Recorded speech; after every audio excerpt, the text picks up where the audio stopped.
కొబ్బరి లడ్డూలు తయారు చేసుకునే విధానం చూద్దాం. చాలా హెల్దీ అండి. ఇవి రోజుకు ఒకటి తిన్నా గానీ చాలా హెల్దీ. ఒక డబ్బాలో వేసి పెట్టుకుంటే ఒక 5-6 రోజులు ఫ్రెష్గా ఉంటాయి. ఫ్రిడ్జ్లో పెట్టుకుంటే ఒక 15 రోజుల దాకా తినొచ్చు. ఇట్లా దేవుళ్ళ కాడ కొట్టిన కొబ్బరిలు ఉంటాయి కదండి, అట్లా వేస్ట్ కాకుండా ఇట్లా చేసుకొని పిల్లలకు రోజుకు ఒకట్లకి ఇవ్వచ్చు.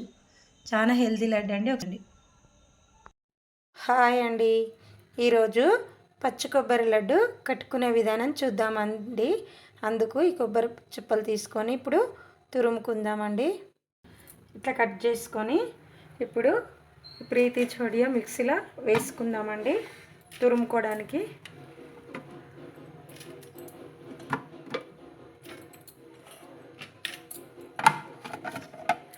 మీదికెళ్ళి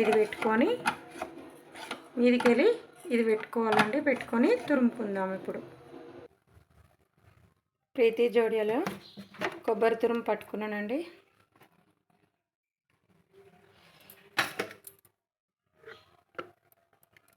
ఎట్లా వచ్చిందో ఒకసారి చూద్దాము. నేను కూడా ఈ కొబ్బరి తురుము ఎప్పుడు పట్టలేదండి.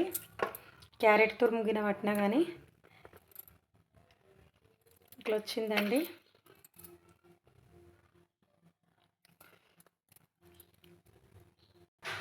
నాకు దానిలో కరెక్ట్గా రాలేదండి. ఇప్పుడు ఉల్లిపాయలు కట్ చేసే దాంట్లో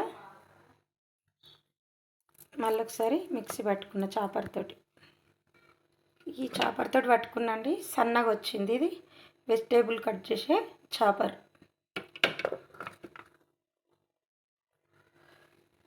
ఇది తురుము.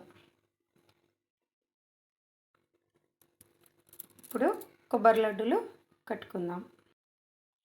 2 కప్పుల కొబ్బరి తురుముకు 1 కప్పు బెల్లం తురుము. ఇప్పుడు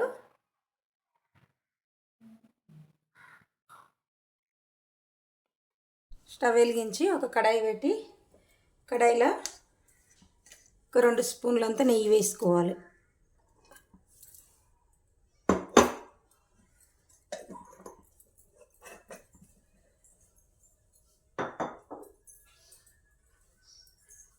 నెయ్యి వేసుకొని ఇవి వేయించుకోవాలి. కొన్ని బాదం, కొన్ని కాజు, కొన్ని పల్లీలు.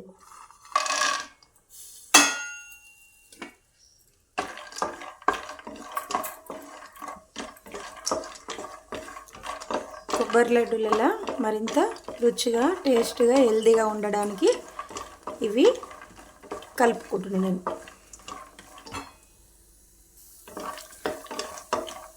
ఇవన్నీ వేగిపోయినాయి. ఇప్పుడు ఒక గిన్నెలకు తీసుకుందాం. ఇట్లా ఒక గిన్నెలకు తీసుకుని ఇవి చల్లగా కానిద్దాం. ఇప్పుడు ఇదే కడాయిలకు ఈ తురుముకున్న కొబ్బరి తురుము వేసుకుందాం. 2 కప్పులు ఉందండి ఇది.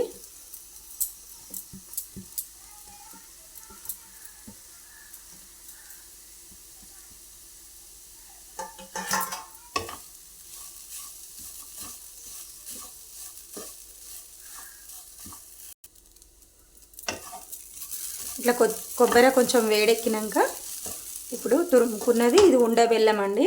ఇంట్లో నల్ల తలిగిన ఏం లేవు, అందుకు డైరెక్ట్ వేసేస్తున్నా. నల్ల తలిగిన ఏమన్నా ఉంటే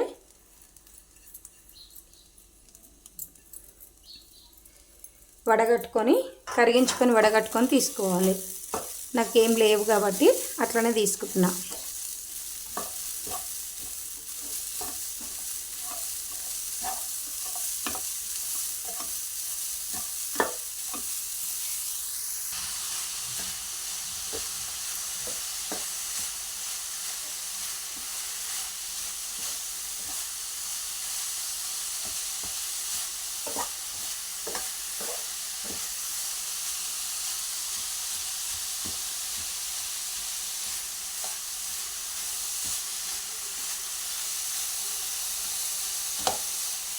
బెల్లం ఉండలేనన్నా కొంచెం పెద్దగా కనబడితే ఇట్లా గరిటెతో ఇట్లా అనుకుంటా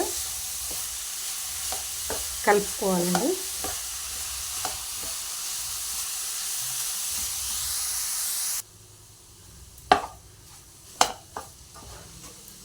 ఇట్లా అంతా ఈ ప్రాసెస్ అంతా చిన్న మంట మీదనే చేసుకోవాలి. ఇప్పుడు ఇది వేగుతున్నది కదా, ఫ్రై చేసుకున్న డ్రై ఫ్రూట్స్ ఒకసారి పల్స్ ఇచ్చుకుంటా ఒక 2-3 సార్లు తిప్పుకుందాం.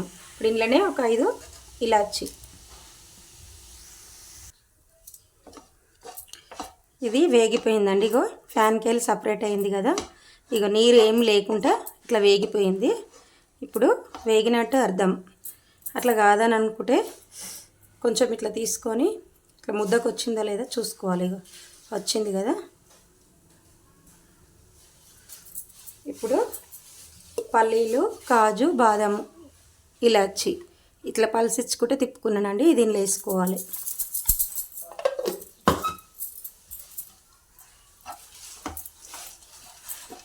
ఇప్పుడు స్టవ్ ఆఫ్ చేసుకోవాలి. ఇప్పుడు ఫ్యాన్ కింద పెట్టి చల్లగా చేసుకుందాం. కొంచెం చల్లగా అయినాక ఉండలు చుడదామండి.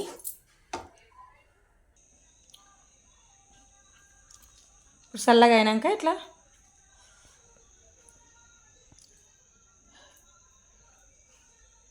అన్నీ ఉండలు ఏ సైజు కావాలో ఆ సైజు